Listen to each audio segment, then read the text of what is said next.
Hello investors, welcome to Alpha Wealth Avenues. We believe in the mantra invest wisely and live wealthy. We are on a mission to empower your investing journey by providing cutting edge research and timely guidance. दोस्तों आज हम लेके आए हैं companies SME segment में। SME segment needs no introduction. ये वो companies है जिनका एक मिनिमम लॉट साइज होता है और लास्ट 2 से 3 साल में many participants of the stock market have been regularly investing in SME companies.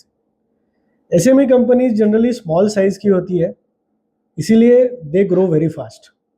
Because their sales, their profits can grow very fast, their valuations and prices tend to go fast in a short period of time. हमने देखा last 2-3 साल में कि power, renewables, EMS, EPC, काफ़ी सारे segments में ये companies ने मल्टी बैगर रिटर्न्स दिए with in a span of 1 year 2 year. ऐसे भी कंपनीज है जिन्होंने लिस्टिंग के बाद 1 साल में 15-20 गुना उनकी प्राइस होके वो टाइप का रिटर्न दिया है। सो ये सब क्यों हुआ है? Because they would have got listed at a reasonable valuation, उसके बाद उनकी परफॉर्मेंस सॉलिड थी, some of them have been growing at 100% per year, और वो होने के बाद उनके prices try to run according to the earnings. But हमने ये भी देखा है कि कुछ कुछ कंपनीज के वैल्यूएशन इतने हाई हो गए, इतने प्राइसेस इतने हाई हो गए कि अगले 4 से 5 साल की ग्रोथ भी उसमें फैक्टर हो गई। And in the last 6 months many of them have corrected very strongly, 50%, 60%, 70% तक। अभी आगे क्या होना है? Many of this companies which are doing well, उन्होंने बोला है कि because that particular business segment itself is likely to grow at 15 to 20%, जैसे डिफेंस है, जैसे रिन्यूएबल एनर्जी है, तो हम उससे डबल ग्रो हो सकते हैं अगले 5-10 साल तक। Now this is a promise which is easily made but which is not easy to execute. तो हम वही अभी देखने की कोशिश करेंगे कि जिन्होंने 1-2-3 साल के लिए ये कर चुके हैं वो आगे कर पाएंगे क्या। इसके लिए एक डिटेल्ड रिव्यू हमने रखा है। The first one is Bondada engineering. It needs no introduction. Market cap 4,315 crore है और उसकी मार्केट प्राइस 393 रुपीज़ है। Bondada is in the EPC and OEM player business operating in telecom and solar energy industry.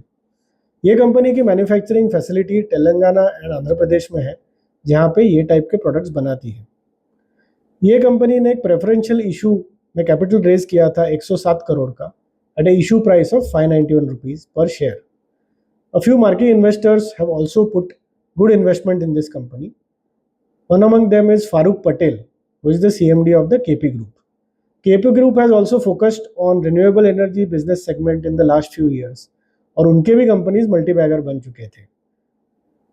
If you look at the order book, 5044 crore rupees का order book है, इसमें से 70% renewable energy segment है, about 1000 crore और 20% is in telecom, and products is contributing 136 crores only of the orders. Products की जो capacity थी FY24 में, वहाँ से you will see big jumps in the capacity that got added during FY25, and these are the new capacities. Financial performance of the company has been at a very high growth. The revenue almost 100% से grow हुआ है, 800 करोड़ से 1571 crores. The EBITDA and the PAT have grown at 150%. So the management is able to walk the talk. As far as the receivables are concerned, जो हमने balance sheet से pickup किया, directly 207 crore से 537 करोड़ पे चला गया, which has gone up 2.5x. ये इसकी वजह से हुआ है कि 70% of their overall billing has happened in H2, जिसमें से भी काफ़ी सारा प्रोपोर्शन लास्ट क्वार्टर में हुआ है। So it is most likely that the sales are lying in receivables, but उनकी एजिंग ज़्यादा नहीं होगी, क्रेडिट पीरियड में होंगे तो ओवरड्यू बैलेंसेज ज़्यादा नहीं होंगे, लेकिन within 1 year there inventory plus receivables has gone up by 400 crore. उसकी वजह से उनका cash flow from operations is negative to the tune of 167 crore. यहाँ पे आप देखोगे तो विद इन 1 ईयर सोलर से जो उनका सेगमेंट रेवेन्यू है वो डबल से ज़्यादा हो गया है, और जो टेलीकॉम से था वो आधा हो गया है। Our assessment about this company is that It has already shown a good execution capability, ability to service products, EPC contracts in diverse segments. It is in a competitive space of solar EPC where there are a lot of new players who have entered in the last 3 to 4 years.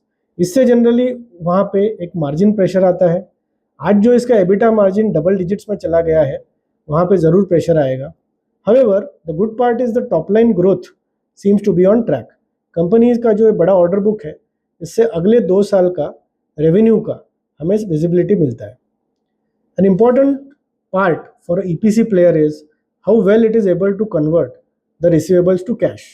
As it is going to grow at this exorbitant pace, इसके receivables भी बढ़ते जाने वाले हैं.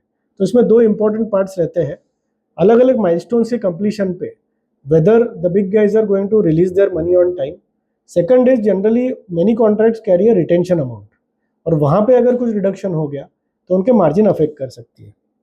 All in all, company has a PE of 38, which looks reasonable from the growth prospects. Hope this adds value to your investing knowledge. We will continue to bring curated research content for you. Do not forget to subscribe to our YouTube channel.